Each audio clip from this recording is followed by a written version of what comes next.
ஆண்டவராகிய இயேசு கிறிஸ்துவின் நாமத்தினால் உங்கள் யாவருக்கும் வாழ்த்துதலை நான் தெரிவித்துக் கொள்கிறேன். 5வது மதத்தினுடைய இந்த இறுதி ஆராதனை வேளையிலே நம்முடைய ஆண்டவராகிய கிறிஸ்துவன் அவர் நோக்கி ஆராதிக்கும்படி நாம் கடந்து வந்திருக்கிறோம். இந்த ஆராதனை வேளையை பார்க்கிறதான தேவனுடைய பிள்ளைகளையும் வந்திருக்கிற நம்மை ஆசீர்வதிக்கும்படி நம்ம எல்லாரும் கண்களும்படி ஆண்டவராக தேவனுக்கு ஜெபம் பண்ண போகிறோம். எங்களை அதிகமாக நேசிக்கிறதா நடுவின் பரலோகத்தின் நல்ல பிதாவே, இந்த 5வது மாதம் முழுவதுமாக உடைய தேவ பிள்ளைகளையும் குடும்பங்களையும் கிடை செய்ததான எல்லா விதமான வேலைகளிலும் உடைய கரமானது கூட இருந்து ஆசீர்வதித்து என் ஆண்டவராக தேவனை உயர்த்தி வந்து எல்லா கிருபைக்காயும் ஸ்தோத்திரிக்கிறோம். இப்பொழுது உடைய பிள்ளைகள் ஒரு புதிய மாதத்தில் பிரவேசிக்கின்ற பொழுது புதிய ஆசீர்வாதங்கள் போது அற்புதங்களை கத்திருத்தாங்க. எல்லா விதமான தடைகள் எல்லாம் நீக்கி இது ஜெயத்தை தந்த ஆசீர்வாதத்தை உயர்த்தப்படும்படி இந்த ஆராதனை வந்திருக்கிறபடி பிள்ளைகளையும் இந்த ஆராதனை வேலை அழுவான் பார்க்கிறதா நம்முடைய பிள்ளைகளையும் என் ஆசீர்வாதத்தை கனப்படுத்தி உயர்த்தப்படி இயேசுவின் நாமத்தில் ஜெபிக்கிற நல்ல பிதாவே, ஆமென்.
ஏகுவோமே ஆசி திரும்ப பெறுவோமே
நாம் எல்லாருமாய் கண்களும் மூடி நம்முடைய ஆண்டவராகிய கிறிஸ்துவானவர் நோக்கி நம் உள்ளத்தின் ஆழத்திலிருந்து ஒரு ஸ்தோத்திரம் அனைத்து வரும். நம் கத்தரை ஆராதிக்க போகிறோம். பிரைஸோடும் நன்றியோடும் ஸ்தோத்திரிக்கிறவர் வல்லமையுள்ளவரே, நன்றியோடு துதிக்கிறோம். இரக்கமுள்ளவரே, ஆராதிக்கிறவரே, ஸ்தோத்திரிக்கிறோம். பரிசுத்த ஆவியானவரே, ஸ்தோத்திரம் கண்டு தாவீதை நிரப்பினது போல ஆண்டவரோட தெய்வ பிள்ளைகள் பரிசுத்த ஆவியின் வல்லமையினாலே அப்பாடி நிரப்பப்பட்டபடி ஆயுமா நன்றியோடு ஸ்தோத்திரிக்கிறவர். ஆண்டவரே, இயேசுவோடு கூட இருந்து கர்த்தர் ஆசீர்வதித்து உயர்த்தி வந்தது போல தெய்வ பிள்ளைகளோடு கூட இருந்து கர்த்தர் நடக்கும்படியாக உயர்த்து கொண்டபடியாய் நன்றியோடு ஸ்தோத்திரிக்கிறோம். உன்னதரே, துதிக்கிறோம். உயர்ந்தவரே, ஸ்தோத்திரிக்கிறோம். அப்பா பிதாவே என்று ஆண்டவரே அழைக்கப்படியான ஒரு கிருபையை தந்தீரே, ஸ்தோத்திரிக்கிற ஆண்டவர். மேல் வீட்டரை இறங்கி வந்த வருஷத்து ஆவியானவரே, இஸ்ரவேல் ஜனங்களுக்கு மேலாகி ஆண்டவரே பகல் வேளை மேக ஸ்தம்பமாயிருந்து வழிநடத்தி வந்தவரே, இரவு நேரத்தில் அக்கினி ஸ்தம்பமாயிருந்து நடத்தினவரே, ஆண்டவரே இந்த அருமையான நாளிலே பரிசுத்த ஆவியானவர் எங்களோடு கூட இருந்து பரிசுத்த ஆவியானவருடைய தெய்வ பிள்ளைகளோடு கூட இருந்து தேவ ஆவியானவர் நடந்து கொள்ளும்படி அப்பா நன்றியோடு ஸ்தோத்திரிக்கிறோம். பரிசுத்த ஆவியானவர் தாமே உங்களுடைய தேவ பிள்ளைகளோடு கூட இருந்து தேவன் விடுதலை தந்து வழிநடத்தும்படியாக நன்றியோடு துதிக்கிறோம். பரிசுத்தரே துதிக்கிறோம். லிப தீரவட ரபட விசங்கவ தியவட ரமங்க ரபடவா லிபரப ஷபல தீரவட ரபட மங்க ரபட தியவட ரபா. வல்லமை உள்ள தேவனை ஸ்தோத்திரிக்கிற ஆண்டவர் பரிசுத்த ஆவியானவரை ஸ்தோத்திரிக்கிறோம். எலியாவை கொண்டு எலிசாவை கொண்டு அற்புதங்களை செய்த தேவன் தேவ ஜனங்களுக்குள்ளாக இருந்து கர்த்தர் அற்புதங்களை செய்யும்படியாக அதிசயங்களை கர்த்தர் உண்டு கொள்ளும்படியாக நன்றியோடு ஸ்தோத்திரிக்கிற ஆண்டவர். கடைசி நாட்களிலே ஆண்டவரே ஸ்தோத்திரிக்கிறோம். ஒரு கலைஞருடைய இருதயத்தோடு கூட காணப்படுகிற ஆண்டவரே ஒவ்வொரு தேவ பிள்ளைகளுடைய இருதயத்திலே பரிசுத்த ஆவியானோட வல்லமை இணைந்து வரும்படியாக அப்படியாய் பரிசுத்த ஆவியானவர் உங்களுடைய பிள்ளைகளை நிரப்பி நீர் ஆண்டவரை ஸ்தோத்திரிக்கிறோம். தேய்ச்சி ஆட்சி ஆறுதல் படுத்தி கத்த வழிநடத்தப்பட்டபடி நன்றியோடு ஸ்தோத்திரிக்கிறோம். என் நெஞ்சே நீ கலங்காதே,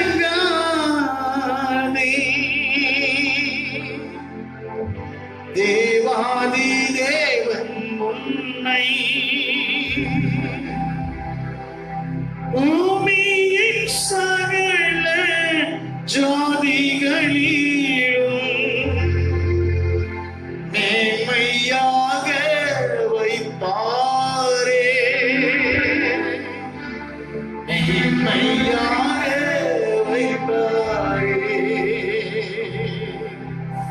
என் நெஞ்சினி கலங்காதே,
சொந்த கண்களை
சகல ஜாதிகளிலும் கண்டது மேன்மையாக வைத்து எல்லா இக்கட்டிலும் எல்லா சஞ்சலத்திலும் எல்லா விதமான கண்ணீரும் எல்லா விதமான கவலையில இருந்து என் ஆண்டவராக தேவன் விடுதலை தந்து என் ஆசீர்வதித்த தேவன் உயர்த்த பண்ணபடி பிதா குமாரன் பரிசுத்தாவி நாமத்தாலே தேவ பிள்ளைகளை நாங்கள் ஆசீர்வதிக்கிறோம். என் ஆண்டவராக தேவனை ஆசீர்வதிக்கும்படியாய் இயேசுவின் நாமத்தில் ஜெபிக்கிற நல்ல பிதாவே, ஆமென்.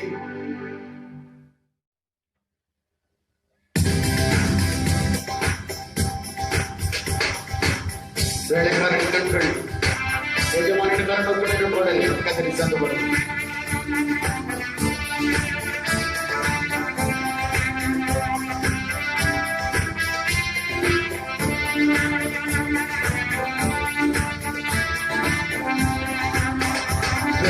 வேலைக்காரனின் கண்கள் எஜமானின் கருணோக்குமே, வேலைக்காரியின் கண்கள் எஜமானின் கருணோக்குமே.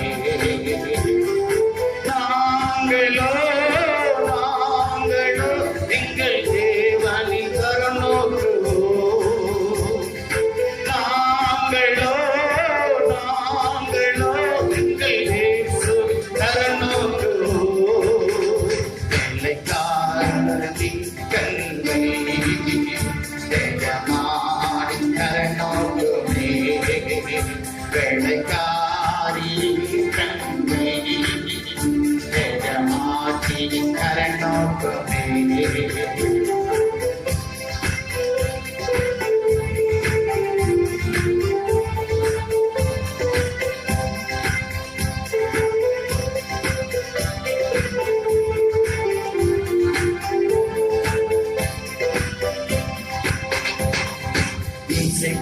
வாழ்வினிலே நாட்களை கோட்டினே வாழ்வினிலே நாட்களை கோட்டினே இருமையாய் இறங்கினீரே எங்கள் தேவன் பெரியவரே இருமையாய் இறங்கினீரே எங்கள் தேவன் பெரியவரே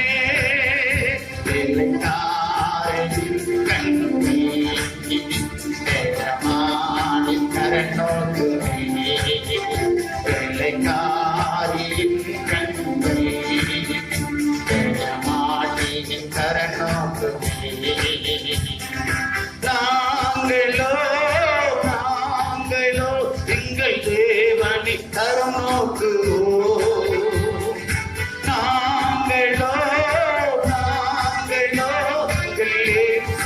தரம் நோக்குவோம் வேலைக்காரனின் கண்கள் எஜமானி தரம் நோக்குமே வேலைக்காரியின் கண்கள் எஜமானி தரம் நோக்குமே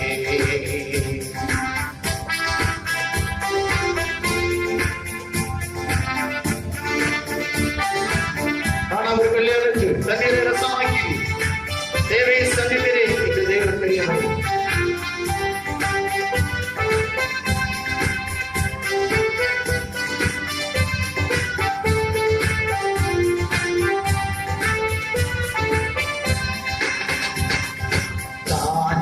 கல்யாணத்தை தண்ணீரை ரசமாக்கி கல்யாணத்தை தண்ணீரை ரசமாக்கே தேவையை சந்தித்தீரே எங்கள் தேவன் பெரியவரே தேவையை சந்தித்தீரே எங்கள் தேவன் பெரியவரே காரனின் கண்களை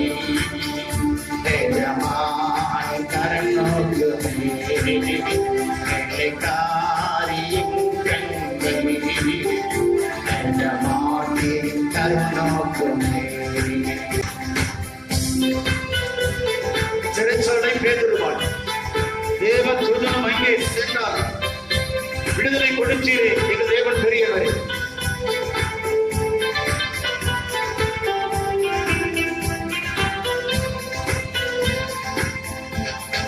சிறைச்சாலை பேருவா தேவ தூதனும் அங்கே சென்றாராம் சிறைச்சாலை பேருவா தேவ தூதனும் அங்கே சென்றாராம் விடுதலை கொடுத்தீரே எங்கள் தேவன் பெரியவரே விடுதலை கொடுத்தீரே எங்கள் தேவன் பெரியவரே வேலைக்காரனின் கண்கள் தேவமானி கரநோக்குமே வேலைக்காரியின் கண்கள் தேவமானி கரநோக்குமே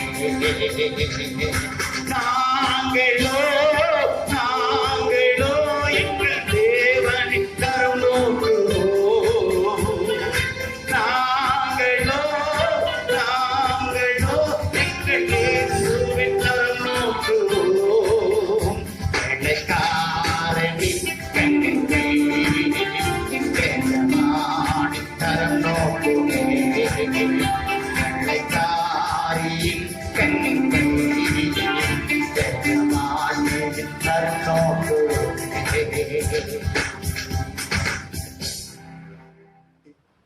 ஆண்டவராகிய இயேசு கிறிஸ்துவின் நாமத்தினாலே மீண்டும் உங்களுக்கு என்னுடைய அன்பின் வாழ்த்துதலை நான் தெரிவித்துக் கொள்கிறேன். இந்த நாளில் ஆண்டவராகிய தேவனுடைய வார்த்தை நம்முடைய வாழ்க்கையில் ஒரு ஆசீர்வாதத்தை கொண்டு வரக்கூடியதாக இருக்கிறது. ஆண்டவராகிய தேவன் இந்த நாளில் அவர் நமக்கு தருகிறதான ஆசீர்வாதம் உள்ள ஒரு வார்த்தை. ஆமோஸ் 4 அதிகாரத்தில் 12வது வசனத்தை நம்ம வாசிப்போம். ஆகையால் இஸ்ரவேலே இந்த பிரகாரமாக உனக்கு செய்வேன், இந்த பிரகாரமாக உனக்கு செய்வேன். இஸ்ரவேலே நான் இப்படி உனக்கு செய்ய போகிறபடியினால் உன் தேவனை சந்திக்கும்படி ஆயத்தப்படு. அதே போல எசேக்கியேல் 38ஆம் அதிகாரத்தில் 7வது வசனத்தை நாம் வாசிப்போம். நீ ஆயத்தப்படு, உன்னுடனே கூடின எல்லா கூட்டத்தையும், உன்னோடு கூடின கூட்டத்தையும் ஆயத்தப்படுத்து, நீ அவர்களுக்கு காவலனாயிரு என்று வேதம் சொல்லுகிறது.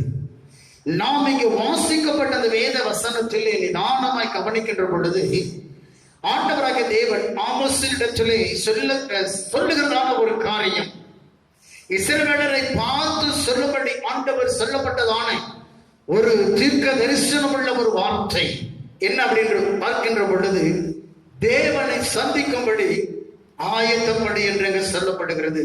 அதே போல எசேக்கியேல் பார்க்கின்ற பொழுது, ஜனங்களை பார்த்து அவன் சொல்லுகின்ற பொழுது, ஆண்டவராகிய தேவனை சந்திக்கும்படி நீ ஆயத்தப்படி என்று சொல்லப்படுகிறது. கிறிஸ்துவுக்குள் பிரியமானவர்களே, இந்த உலகத்தின் கடைசி காலத்தில் நீங்கள் நான் வாழ்ந்து கொண்டு வருகிறோம். ஆண்டவராகிய இயேசுவானவர் அவர் வாக்குரைத்து கடந்து போனபடி இந்த உலகத்தின் மேல் அது சீக்கிரமாய் அவர் வருகிறவராய் இருக்கிறபடியினாலே கர்த்தருடைய வார்த்தை எதுதான் சொல்லுகிறது, தேவனை நாம் சந்திக்க ஆயத்தமாகும்படி ஆண்டவராகிய தேவனுடைய சத்தம் இன்றைக்கு உங்களுக்கு எனக்கு கொண்டு வருகிறது. இந்த கடைசி நாளில் இருக்கிறோம்.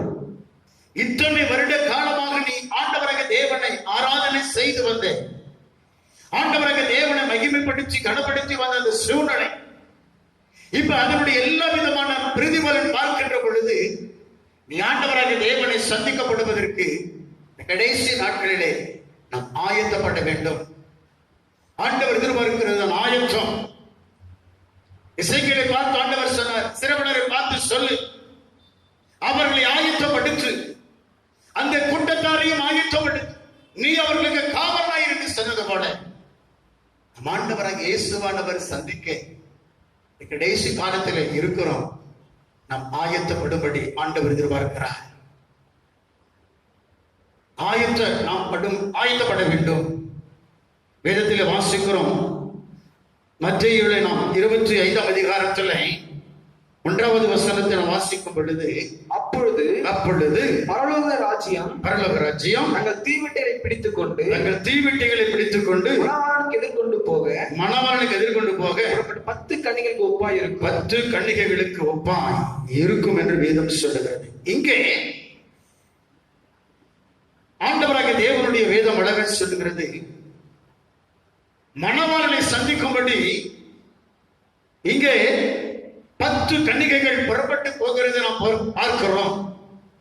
இந்த உலகத்தின் கடைசி காலத்தில் இருக்கிறோம். நம் ஆண்டவராகிய இயேசு கிறிஸ்துவானவரை சந்திக்கும்படி ஆண்டவராகிய தேவனுடைய சத்தம் நமக்குள்ள வருகிறது, ஆயத்தப்படி என்று சொல்லி. நாம் இந்த கடைசி காலத்திலே இயேசுவானவரை சந்திக்கப்படுவதற்கு எப்படிப்பட்ட ஆயத்தம் நம்முடைய வாழ்க்கையில தேவை? எப்படிப்பட்டதான் ஆயத்தம்? பரிசுத்த ஆவியானவர் நாம் பெற்றுக்கொண்டு அந்த பரிசுத்த ஆவியானவர் மூலமாக இயேசுவை சந்திக்க நாம் ஆயத்தப்பட வேண்டும். ஆவியானவரை பெற்றுக்கொள்ளாதிருக்கிற நாம் ஆவியானவரை பெற்றுக்கொள்ள வேண்டும். நம்முடைய பரிசுத்த வாழ்க்கை காணப்பட வேண்டும். அப்பதான் இயேசுவானவரை சந்திக்க முடியும். ஆராதனையை நாம் கூடி வருகிறது விட்டுவிடாதபடிக்கு தேவ சமூகத்தை வந்து ஆராதிக்கிற ஒரு ஆயத்தம் நமக்கு வேண்டும். 3 வேளை ஆண்டவராகிய தேவனை நோக்கி நாம் ஜெபிக்கிறதான ஜெப ஆயத்தம் நம்முடைய வாழ்க்கையில வேண்டும். இந்த ஆயத்தம் நம்முடைய வாழ்க்கை. 1 பரிசுத்த ஆவியானவரை நாம் பெற்றிருக்கிற ஆயத்தம். 2வது நாம் பார்க்கின்ற பொழுது ஆராதனை கூடி வருகிறதை விட்டுவிடாமல் நாம் ஆராதனை செய்கிற ஆயத்தம். 3வது நம்முடைய வாழ்க்கையில பரிசுத்தம் என்கிறதான அந்த ஆயத்தம். 4வது கர்த்தருக்காய் நாம் ஜீவிக்கிறதான ஒரு ஆயத்தம். இந்த ஆயத்தம் எல்லாம் நம்முடைய வாழ்க்கையில சரியா நாம் செயல்படுத்துகின்ற பொழுது தேவனை சந்திக்க முடியும். இங்கே ஆண்டவராகிய கிறிஸ்துவானவரை சந்திக்கும்படி, மணவாளனை சந்திக்கும்படி 10 கன்னிகைகளுக்கு புறப்பட்டு போகிறார்கள். அந்த புறப்பட்டு போகிற 10 கன்னிகைகளை குறித்து நன்றாக கவனிக்கின்ற பொழுது அவங்க எப்படிப்பட்டதான ஆயத்தத்தோடு கூட போகிறார்கள். அதுல 5 பேர் புத்தியுள்ளவர்கள் சொல்லப்படுகிறது, இன்னொரு 5 பேர் புத்தி இல்லாதவர்கள் சொல்லப்படுகிறது. புத்தியுள்ளவர்களுடைய ஆயத்தம் எப்படிப்பட்டதா இருக்கிறது? பகல் நேரத்தில் மணவாளன் வந்தாலும் அந்த சந்திக்கப்படி ஆயத்தத்தோடு கூட புறப்பட்டு போனார்கள். ஒருவேளை சாயங்கால நேரத்தில் இயேசு மணவாளன் வருகின்ற பொழுது அவர் எப்படிப்பட்ட சூழ்நிலையில் அழைத்து வர வேண்டும், அவர் சந்திக்கப்பட வேண்டும் என்கிற ஆயத்தத்தோடு கூட போனாங்க. ஒருவேளை இரவு நேரத்தில் அவர் வருவார்கள் சொன்னாள். அந்த இரவு நேரத்தில் மணவாளனை அழைத்து வருகிறதான அந்த ஆயத்தத்தோடு கூட போனார்கள். ஒரு புத்தியுள்ள அந்த கன்னிகைகள் 3 நிலைகளிலே கடந்து போனார்கள். பகல், சாயங்காலம், இரவு. இந்த 3 நிலைகளிலே மணவாளன் ஒருவேளை வருவார்கள் சொன்னால் அந்த மணவாளனை எப்படி அழைத்து வர வேண்டும் என்கிற ஆயத்தத்தோடு கூட போனார்கள். இரவு நேரத்திலே ஒருவேளை மணவாளன் வந்துவிட்டால் எப்படி அழைத்து வர வேண்டும்? அவர்கள் அந்த ஆயத்தம், தீவெட்டியை கொண்டு போனார்கள், எண்ணெயை கொண்டு போனார்கள், நெருப்பையும் கூட கொண்டு போனார்கள். ஆனால் இந்த ஆயத்தங்கள் புத்தி உள்ளவர்கள் இடத்திலே காணப்பட்டிருந்தது. புத்தி இல்லாதவர்களோ அவை தீவெட்டியை மாத்திரை எடுத்துக்கிட்டு மணவாளனை வந்தவருக்கு பார்த்துக் கொள்ளலாம் என்று சொல்லி கடந்து போனார்கள். இவர்கள் பார்க்கின்ற போது பகல் நேரத்தில் வந்தாலும், சாயங்கால நேரத்தில் வந்தாலும், இரவு நேரத்தில் வந்தாலும் அந்த பிறகு பார்த்துக்கலாம். இப்ப ஏன் இப்படிப்பட்ட ஆயத்தோடு போக வேண்டும் என்கிற அந்த சூழ்நிலை அவர்கள் விட்டு அவர்கள் பார்க்கின்ற போது ஆயத்தம் இல்லாதவர்களை கடந்து போனார்கள். 10 பேரும் போனார்கள். அவர்கள் படுத்துக் கொண்டார்கள். நடுராத்திரியில் ஒரு சத்தம் வந்தது, மணவாளன் வருகிறார், ஆயத்தப்படுங்கள் என்று. இந்த 10 கன்னிகள் எழுந்தார்கள், தங்களை ஆயத்தப்படுத்தினார்கள். தங்கள் புத்தியுள்ளவர்களோ தங்கள் தீவெட்டி எடுத்தார்கள். எண்ணெயிலே அவர்கள் வைத்து அந்த தீவெட்டியை அவர்கள் நெருப்பினால் முட்டி அந்த தீவெட்டி எரிய பண்ணினார்கள். ஆனால் புத்தி இல்லாதவர்களோ பார்க்கின்ற தங்கள் தீவெட்டி எரிய பண்ணினார்கள். ஆனால் அந்த தீவெட்டி அணைந்து கொண்டே இருந்தது. அப்பொழுது அவர்கள் இந்த புத்தியுள்ளவர்களிடத்தில் என்ன கேட்டார்கள்? அவர்கள் சொன்னார்கள், நாங்கள் 3 வித ஆயத்தத்தோடு கூட வந்தோம். பகல் வேளையில் வந்தாலும், சாயங்கால நேரத்தில் வந்தாலும், இரவு நேரத்தில் வந்தாலும் மணவாளனை நாங்கள் அழைத்துக் கொண்டு போகப்படுவதற்கு இந்த ஆயத்தங்களோடு கூட வந்தோம். ஆனால் மணவாளன் ஒருவேளை வந்து விட்டால் நாங்கள் வைத்திருக்கிறது எண்ணெயானது எங்களுக்கு போதாததாக இருக்கும். ஆகினாலே நீங்கள் விற்கிறவர்களிடத்தில் வாங்கி கொள்ளுங்கள் என்று அவர்கள் அனுப்பிவிட்டார்கள். மணவாளன் வந்து விட்டார். இந்த புத்தி உள்ளவர்கள் அழைத்துக் கொண்டு கல்யாண வீட்டுக்குள்ள போயிட்டாங்க. புத்தி இல்லாதவர்கள் ஓடி என்ன வாங்கி வந்து பார்த்த பொழுது மணவாளன் இல்லை. இன்றைக்கு தேவனுடைய பிள்ளைகளை ஆண்டவராகிய இயேசு இந்த உலகத்தின் மேல் வருகிற காலம் நெருங்கி வருகிறது. நீ ஆயத்தப்படு. இதுவரை நீ அபிஷேகம் பெறாம இருந்தா அபிஷேகத்தை நீ பெற்றுக்கொண்டு ஆயத்தப்படு. பரிசுத்தம் இல்லாம இருந்திருப்பின்னு சொன்னா பரிசுத்த அந்த வாழ்க்கை வாழ்ந்து ஆயத்தப்படு. ஆராதனைக்கு போகாம இருந்தா இதன் பிறகு நீ தேவ ஆலயத்துக்குள்ள போய் ஆண்டவராக தேவனை ஆராதனை செய்து நீ ஆயத்தப்படு. இதுவரை நீ ஊழியத்துக்கு கொடுக்காம இருந்தா தேவனுடைய ஊழியத்துக்கு கொடுத்து ஆயத்தப்படு. இதுவரை நீ ஊழியம் செய்யாம இருந்தா நீ ஊழியம் செய்து இயேசுவுக்கு நீ சந்திக்க ஆயத்தப்படு. இப்படிப்பட்ட ஆயத்தங்கள் நம்முடைய வாழ்க்கையில் இருக்குமானால் இந்த வானமும் பூமி ஒழிந்து போய்விடும். கர்த்தருடைய வார்த்தையோ ஒழிவதில் என்று வேதம் சொல்லுகிறது. மணவாளனாகிய இயேசு இந்த உலகத்தின் மேல் சீக்கிரமா வரப்போகிறார். அவர் வருகிறதான நோக்கம் அவருடைய மனவாட்டியாக திருச்சபையை ஆயத்தமா இருக்கிறதான ஜனங்களை அவர் தம்மண்டை கூட்டி சேர்க்கப்படி வருகிறார். நீ ஆயத்தப்படு. நீ கிறிஸ்துவின் வருகைக்கு ஆயத்தப்படு. இயேசுவானவர் சொல்லி அவர் கடந்து போன சம்பவங்கள் நடந்து கொண்டிருக்கிறது. கொள்ள நோய்களை அனுப்ப வேண்டும் சொன்னார். முழு உலகத்துல கொள்ள நோய் வந்தது. வெட்டிகளிகள் அனுப்ப வேண்டும் சொன்னார். வெட்டிகளிகள் வந்தது. பஞ்சங்கள் வரும் என்று சொன்னார். பஞ்சங்களும் வந்து கொண்டிருக்கிறது. கடைசி நாட்களில் இயேசு உன்னை பார்த்து சொல்லுகிறார், ஆயத்தப்படு. அவரை சந்திக்கும்படி ஆயத்தப்படு. மக்களுக்கு உற்சவம் பண்ணுவோம். நீங்கள் அதிகமாக நேசிக்கிற அன்பின் பரலோகத்தின் நல்ல பிதாவே, இந்த நாளுக்கு அந்த வேலைக்கு நன்றிடுவோம், ஸ்தோத்திரிக்கிறோம். இந்த 5வது மாதத்துடன் ஆராதனை வேலை நாங்கள் ஆராதிக்கவும் துதிக்கவும் மகிமைப்படுத்துவோம். ஆண்டவரே, தேவனை சந்திக்க நாங்கள் ஆயத்தப்படும்படி நல்லதொரு வாக்குத்தத்த வார்த்தையினர் தந்தி உமக்கு நன்றி. அந்த தேவ பிள்ளைகளுக்கு அந்த ஆசீர்வதிப்பீராக. ஆண்டவரே, உம்முடைய பிள்ளைகளை ஆயத்தப்படுத்தும். இந்த ஆராதனையை ஆண்டவரை பார்த்து கொண்டிருக்கிற ஒவ்வொரு தேவனுடைய பிள்ளைகளையும் உம்முடைய வருகைக்கு நீர் ஆயத்தப்படுத்தும்.